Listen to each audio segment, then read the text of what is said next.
আপনার কি মাঝে মাঝে মনে হয় না যে হুথি এবং হিজবুল্লাহ এত আরব কান্ট্রিগুলো থেকে সামরিক সক্ষমতার দিক দিয়ে এত পিছনে থাকা সত্ত্বেও ওরা ফিলিস্তিনের জন্য সর্বস্ব ঢালতেছে।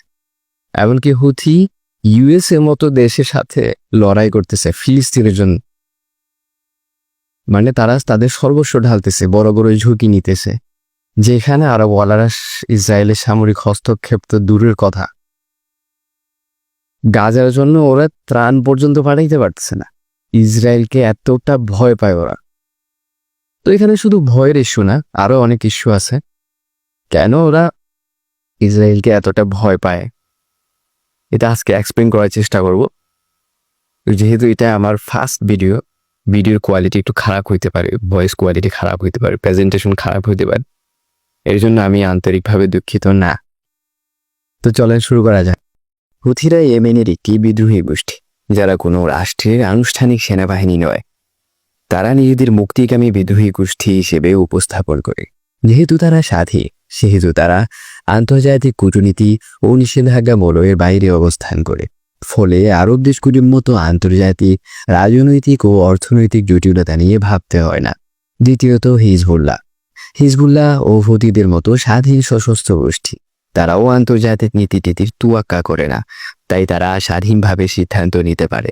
তাছাড়া হিজবুল্লাহর সামরিক সক্ষমতা নিজ দেশ অর্থাৎ লেবাননের সামরিক সক্ষমতার চাইতেও বেশি সক্ষমতা রাখে। ফলে লেবানন সরকারের কোনো নিয়ন্ত্রণ নেই তাদের উপর। এবার আলোচনা করা যাক আরবদের সম্পর্কে। কেন আরবেরা ইসরায়েলকে এতটা ভয় পায়? যুদ্ধ মানে শুধু সৈন্য মোতায়েন করা নয়, যুদ্ধ শুরু হওয়ার আগেই গোয়েন্দা যুদ্ধ শুরু হয়ে যায়।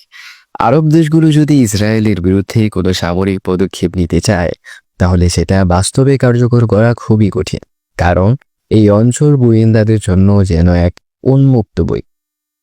মোসাদ, সিআইএ এবং অন্যান্য পশ্চিমা গোয়েন্দা সংস্থাগুলো মধ্যপ্রাচ্যের প্রতিটি কোণায় শক্তিশালী নেটওয়ার্ক গড়ে তুলেছে। ভারত রাষ্ট্রগুলোর গুরুত্বপূর্ণ সামরিক ও রাজনৈতিক সিদ্ধান্তগুলো প্রায়ই জানাজানি হয়ে যায়। এই কারণে কোনো আরব দেশ গোপনে ইসরায়েলের বিরুদ্ধে হামলার প্রস্তুতি নিতে চাইলে সেটি শুরু হওয়ার আগে ইসরায়েল জানতে পারবে। উদাহরণস্বরূপ 1965 সালের 6 ওয়ার এর কথা আমাদের নিশ্চয়ই মনে আছে।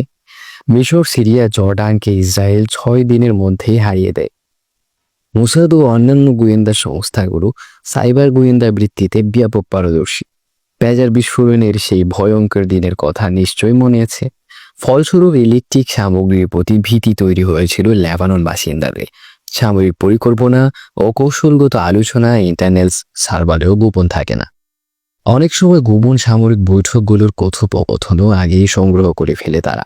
ইরানের মতো সচেতন দেশের সামরিক বাহিনীতে যদি মোসাদ ঢুকে যেতে পারে, তাহলে অলস অসচেতন আরব দেশগুলোর সামরিক বাহিনীতে নিশ্চয়ই মোসাদ, সিআইএ কিংবা MI6 এর গুপ্তচরদের মহোৎসব চলছে। সুতরাং কথা পরিষ্কার, বর্তমানে আরব দেশগুলোর ভেতরে এত বেশি গোয়েন্দা প্রভাব আছে যে তারা যুদ্ধ শুরুর আগেই ধরা পড়ে যাবে।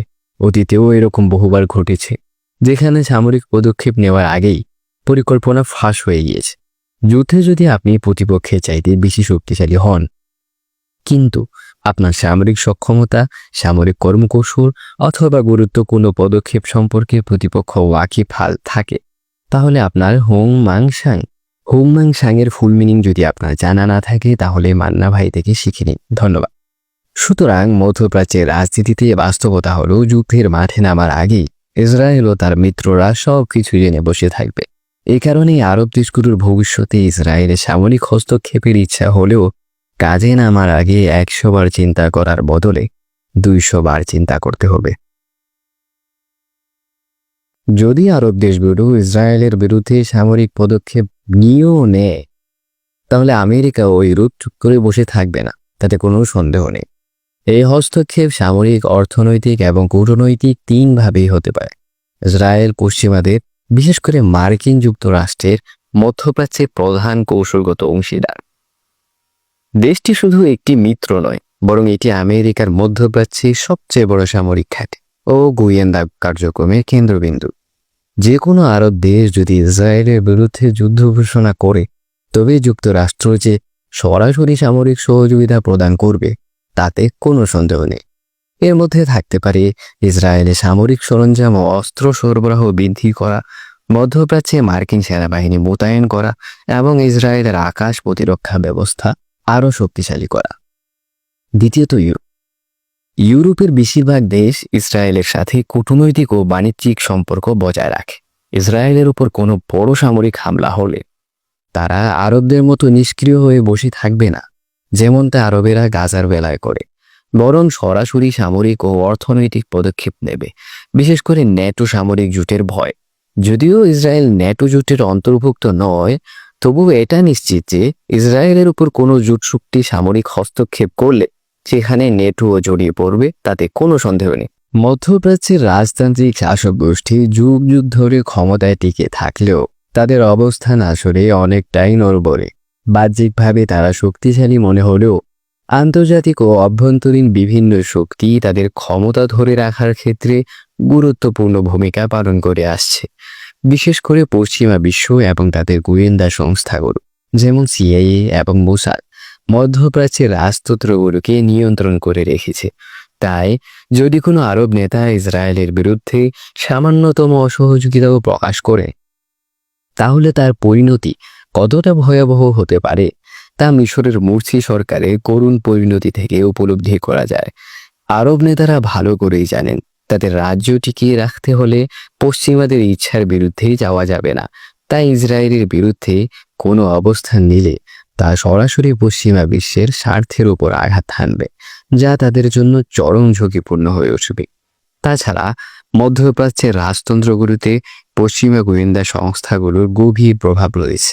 সিআইএ বা মোসাদ আরব নেতাদের প্রতিটি পদক্ষেপ পর্যবেক্ষণ করে। যদি কোনো শাসক ইসরায়েলের বিরুদ্ধে কার্যকর কোনো পদক্ষেপ নেওয়ার চেষ্টা করে, তাহলে গোয়েন্দা সংস্থাগুলো তা আগে ভাগে ধরে ফেলবে এবং প্রয়োজনীয় ব্যবস্থা গ্রহণ করবে। ইতিহাসে আমরা দেখেছি মিশরের প্রেসিডেন্ট মোহাম্মদ মুরসি যখন পশ্চিমা স্বার্থ বিরোধী নীতি গ্রহণ করতে চেয়েছিলেন, তখন কিভাবে তাকে ক্ষমতা থেকে সরিয়ে দেওয়া হয়েছিল। একইভাবে আরবের যে কোনো শাসক যদি ইসরায়েলের প্রতি নরম মনোভাব ত্যাগ করে শক্ত অবস্থান নিতে চায়, তাহলে তার দেশেও অভ্যন্তরীণ বিদ্রোহ উস্কে দেওয়া হতে পারে। আরব দেশগুলোর রাজতন্ত্র মূলত নিজেদের জনগণের কাছে খুব একটা জনপ্রিয় নয়, বরং কঠোর নিয়ন্ত্রণ, দমনপীড়ন এবং অর্থনৈতিক সুযোগ সুবিধা প্রদানের মাধ্যমে তারা টিকে আছে। পশ্চিমা শক্তিগুলো চাইলে তাদের বিরোধী দলগুলোকে উস্কে দিয়ে গণ অভ্যুত্থানের পরিস্থিতি তৈরি করতে পারে। যদি কোনো আরব রাজা ইসরায়েলের বিরুদ্ধে অবস্থান নেন, তবে পশ্চিমারা সেই দেশটিতে গণতন্ত্র প্রতিষ্ঠার অজুহাত দেখিয়ে রাজতন্ত্রকে উৎখাত করার চেষ্টায় লিপ্ত হতে পারে, যা কিনা আমরা পূর্বে লিবিয়া ও সিরিয়া ছাড়া আরও অনেক দেশে এমন পরিস্থিতির উদাহরণ দেখতে পেয়েছি। 2011 সালের আরব বসন্তের মতো আন্দোলন যদি আবার জ্বলে ওঠে, তাহলে আরব রাজতন্ত্রগুলোর পতন ঘটতে পারে। তিউনিসিয়া, লিবিয়া, মিশর, সিরিয়া, বাহরাইনের মতো দেশগুলিতে আমরা দেখেছি কিভাবে পশ্চিমারা একদিকে গণতন্ত্রের ধ্বজা উড়িয়েছে, অন্যদিকে নিজেদের স্বার্থ রক্ষা করেছে। এই অভিজ্ঞতা থেকে শিক্ষা নিয়ে আজকের আরব শাসকরা খুবই সতর্ক।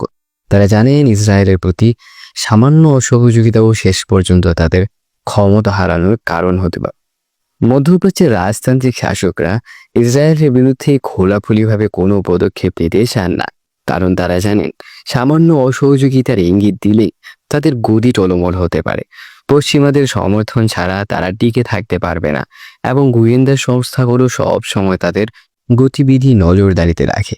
ফলে ফিলিস্তিনি ইস্যুতে তারা হয়তো প্রকাশ্যে সমর্থন দেখাতে পারে, কিন্তু বাস্তবে তারা ইসরায়েলের বিরুদ্ধে কোনো কার্যকর পদক্ষেপ নেবে না, কারণ তাদের সবচেয়ে বড় ভয় ক্ষমতা হারানো।